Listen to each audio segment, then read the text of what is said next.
શ્રદ્ધા અને અંધશ્રદ્ધા વચ્ચેનો તફાવત લેડીઝ માટે. એક સરસ વાત કહું, બધી આનો જવાબ આવી જશે એ વાતમાં. એક બાપુ હતા, sorry if I am crossing my line, પણ એક બાપુ હતા.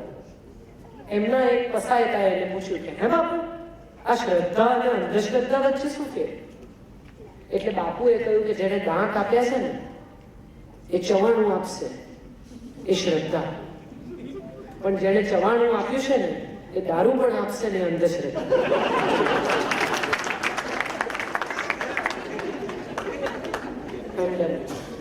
Thank you. આપે કહ્યું કે આપના સંતાનને એન્જિનિયર બનાવવાનું એમના કે પિતા કે માતા નક્કી કરે અને તેને બનાવે તો તેના માતા પિતાનું બાકી રહી ગયેલું સુખ તેમાં છે. તો એ બાળક માટે તે ના કહેવાય, બની શકે કે તેનું બાળક માટે તે સુખ ના પણ હોય. હા, તો એ તો મેં પહેલા જ કહ્યું. એમણે લખ્યું છે કે માતા પિતા એન્જિનિયર બનાવે સંતાનને અને એ માતા પિતાનું સુખ છે, પણ એ બાળકનું સુખ ના પણ હોય.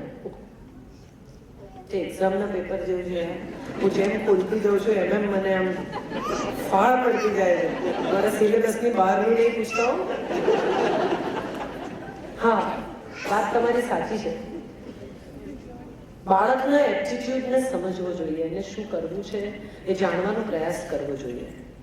મારા 12થમાં 89% સાયન્સમાં આવેલા, બધા જાણે છે આ વાત. અને પછી મેં કહ્યું કે હવે મારે આર્ટ્સમાં જવું છે, ત્યારે મારી માએ મને મારવાની જ બાકી રાખેલી અને મને કહ્યું તારામાં અક્કલ નથી, બેવકૂફ છે, 5 વર્ષ પછી અફસોસ થશે ને 5 જવા દો, 50 થયા હજી મને અફસોસ નથી થયો. હું સારી ડૉક્ટર ન જ બની શકી હોય એ વાતની મને ખબર હતી, કારણ કે હું ફ્રી વલસ છું. સવારે 9 વાગે હોસ્પિટલ જવું અને ભયાનક ચહેરાઓને જોઈને એમની દવા કરવી, આપણે પણ નેગેટિવ થવું, એને પણ નેગેટિવ કરવા. હવે તમે નહીં બચો. હું તો આવું કહી દઉં કે હવે મને એવું લાગે છે કે તમે નહીં બચો. પોઈન્ટ એ છે કે જેનું જે એટીટ્યુડ એ કામ જો એ માણસ કરે ને તો એમાં એક્સલન્સ થઈ શકે. એક સમય હતો કે હજામ શબ્દ વાપરવામાં આવતો ગાયજો કહેતા લોકો. એટલો બધો નિમ્ન કક્ષાનો શબ્દ. આઈ ઓલવેઝ ફીલ કે આ ખોટું છે, આવું ન કહેવાય. કોઈ પણ જ્ઞાતિ જાતિ વ્યવસાય માટે આવો કોઈ પણ શબ્દ ન વપરાય. પણ પછી એક માણસ આવ્યો જેનું નામ હતું જાવેદ હબીબ, અને એણે આખા વ્યવસાયને બદલી નાખ્યો. હવે બધા હેર સ્ટાઇલિસ્ટ છે, હવે કોઈ કણીજા નથી. હવે હજામની દુકાન એ સેલો છે. એ માણસે આવીને આખી વ્યાખ્યા ફેરવી નાખી. આમિર ખાન 2 મહિના એની અપોઇન્ટમેન્ટ માટે રાહ જુએ છે એનું લુક ડિઝાઇન કરવા માટે. છે તો હજામ જ, પણ એક્સલન્ટ. સારામાં સારો ઘાસ કાપનારો પણ હોય ને સાહેબ, તો લોકો 2 મહિના એની અપોઇન્ટમેન્ટ માટે રાહ જોઈ શકે. અગત્યનું એ છે કે તમારા બાળકને એક્સલન્સ શીખવો. જે કરે એમાં ફોકસ કરીને જિંદગીમાં આગળ વધતા શીખો. Probably that will help your child. Cleanliness, wash hand at every time. I will. એમણે લખ્યું છે cleanliness, wash hand at every time. એટલે આ મને સલાહ છે, મારા હાથ ગંદા છે.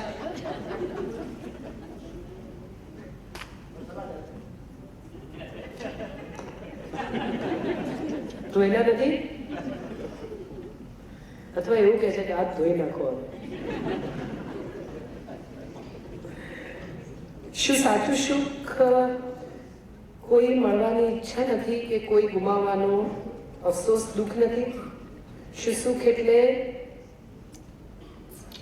expectation from others, nil expectations from others, and only exception at every. હું નથી વાંચી શકતી. Can somebody come and read for me? શું સુખ એટલે? Thank you, sweetheart. આટલા બધા? Can you read this, please?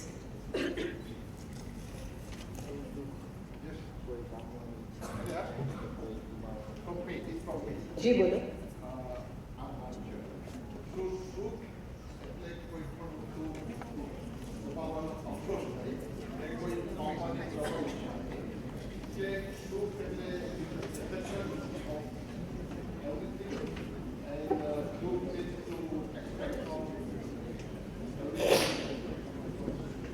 Ideal પુસ્તકોમાં આવું લખાય. આઈડિયલ સિચ્યુએશન આ છે. મારે કોઈને સલાહ આપવી હોય તો હું કહું કે એક્સપેક્ટેશન છોડો ને યાર. પણ એવું શક્ય નથી, કારણ કે આપણે માણસ છીએ. તીખા, તામસી, તુરા, કડવા, એક્સપેક્ટ કરતા, સાદા, રડતા, કકળતા, ઝઘડતા, અને આવા જ જીવવું જોઈએ એવું બહુ દ્રઢપણે માનું છું. આપણે સંત નથી, સંત થવાનો પ્રયત્ન કરવા એ બહુ જરૂરી નથી. મહત્વનું એ નથી કે તમને ગુસ્સો કેટલો જલ્દી આવે છે, મહત્વનું એ છે કે તમારો ગુસ્સો કેટલો જલ્દી ઉતરે છે. મહત્વનું એ છે કે તમે બીજાને કેટલા ઝડપથી સ્વીકારી શકો છો. મહત્વનું એ છે કે તમે કેટલા ઝડપથી માફ કરી શકો છો. તમારું એક્સપેક્ટેશન પૂરું ન થયું તો તમે શાંત ચિત્તે માફ કરી શકો, અને જો એમ થાય તો તમે સુખી છો. આટલા બધા જ્ઞાની થવું એ બહુ શક્ય નથી હોતું, અને માટે જ કદાચ નવધા ભક્તિમાં પ્રેમ સૌથી ઉપર આવે છે, સમર્પણ ઉપર આવે છે, જ્ઞાન તો બહુ નીચે છે. જ્ઞાની થઈ જવાથી તમે બધું સમજો છો, એનાથી તમે બીજાને સાથે વર્તી શકશો એવું માનવાની કોઈ જરૂર નથી. એક પોપટ હતો, એક માણસ લઈ આવ્યો અને એને જ્ઞાન આપ્યું કે બિલાડી આવે ને એટલે ઉડી જવાનું. પોપટ બોલતા શીખી ગયો, બિલાડી આવે ને એટલે ઉડી જવાનું, બિલાડી આવે ને એટલે ઉડી જવાનું, બિલાડી આવે ને એટલે ઉડી જવાનું. એક દિવસ બિલાડી આવી પણ પોપટ ઉડ્યો નહીં, એ ખાલી બોલતો રહ્યો.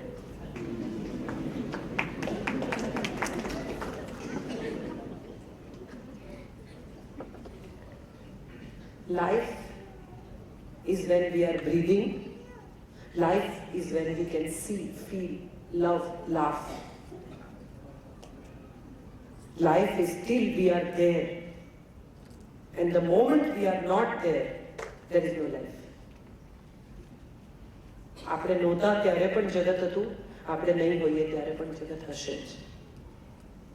तेरा अपना खून ही एक दिन तुझको आग लगाएगा. आसमान में उड़ने वाले मिट्टी में गिर जाएगा. આ સત્ય છે, અને આ સત્યને સ્વીકારીને જે જીવે ને સાહેબ, એની કદાચ જિંદગી સમજાઈ જાય છે. જે બાળકને આટલા સ્નેહથી, લાડથી, કોળિયા ભરાવીને, વાલથી ઉછેર્યું, એ જ આવીને તમારા શબને આગ લગાડશે સાહેબ. અને ઈચ્છે છે લોકો કે મારા શબને મારો દીકરો આગ લગાડે. આ સર્કલ છે લાઈફ, આ કોઝમિક સર્કલ છે, અને આમ જ ચાલે છે, આમ જ ચાલવાનું છે. આમાં વચ્ચે તમે દાખલ થયા, થોડો વખત ફરે આને નીકળી ગયા. આ સત્ય છે.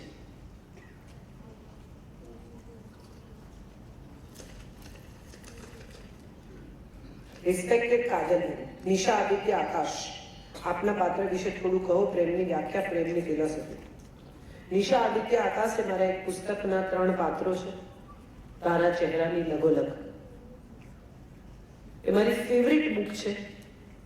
એમાં ક્યાંક મારી ઓટોબાયોગ્રાફીનો અંશ પણ છે. અને નિશા આદિત્ય આકાશ મારા બહુ નજીકના પાત્રો છે. એક એવી છોકરી કે જે ખૂબ મહત્વાકાંક્ષી છે, એક એવો માણસ જેને જિંદગીમાં કંઈ નથી કરવું. એક એવી છોકરી જે એમ કહે છે કે મારે બેડરૂમ અને રસોડાની વચ્ચે નથી જીવવું, મારી જિંદગીનું આકાશ મોટું છે. એક માણસ જે એમ માને છે કે આથમતો સૂરજ, આ દરિયાનો અવાજ, આ મોજા, આ રેતી, આ ફૂલ, આ સુગંધ, આ પંખીઓ જ સત્ય છે. પૈસા કમાવાથી શું થશે? અને એક બીજો માણસ છે કે જે એમ માને છે કે પૈસા સિવાય જગતમાં કશું છે જ નહીં, પૈસા છે તો બધું છે. અને આ બેની વચ્ચે સ્વિંગ થતી છોકરી અંતે ક્યાં જાય છે એની કથા છે આ તારા ચહેરાની લગોલગ. પણ એનું ફોર્મ બહુ ઇન્ટરેસ્ટિંગ છે. આ ડાયરી, ઈમેલ્સ અને પત્રોની વચ્ચે રચાય છે. આમાં ક્યાંય નરેશન નથી. એકબીજાને લખાતા કાગળો છે, એકબીજાને લખાતા ઈમેલ્સ છે, અને એમાં વચ્ચે ક્યાંક ડાયરીના પાના છે. આમાં કોઈ આ વાર્તા કહેતું નથી. આ ફક્ત ડાયલોગ્સ છે 3 માણસો વચ્ચેના, અને જેમાંથી આ નવલકથા રચાય છે. તારા ચહેરાની લગોલગ. what should be taught to children in today's age? Priorities or education? આનો જવાબ મારી પાસે છે. કૃષ્ણ જ્યારે જીત્યા, કંસને મારી નાખ્યા અને મથુરાનું રાજ એની પાસે આવ્યું ત્યારે 13 વર્ષના હતા. 13 વર્ષના રાજાને, 13 વર્ષના છોકરાને રાજા થવા સિવાય બીજો શું વિચાર આવે? મજા પડી ગઈ યાર, હવે તો રાજા થઈ ગયા, હવે શું કામ કંઈ કરવું જોઈએ?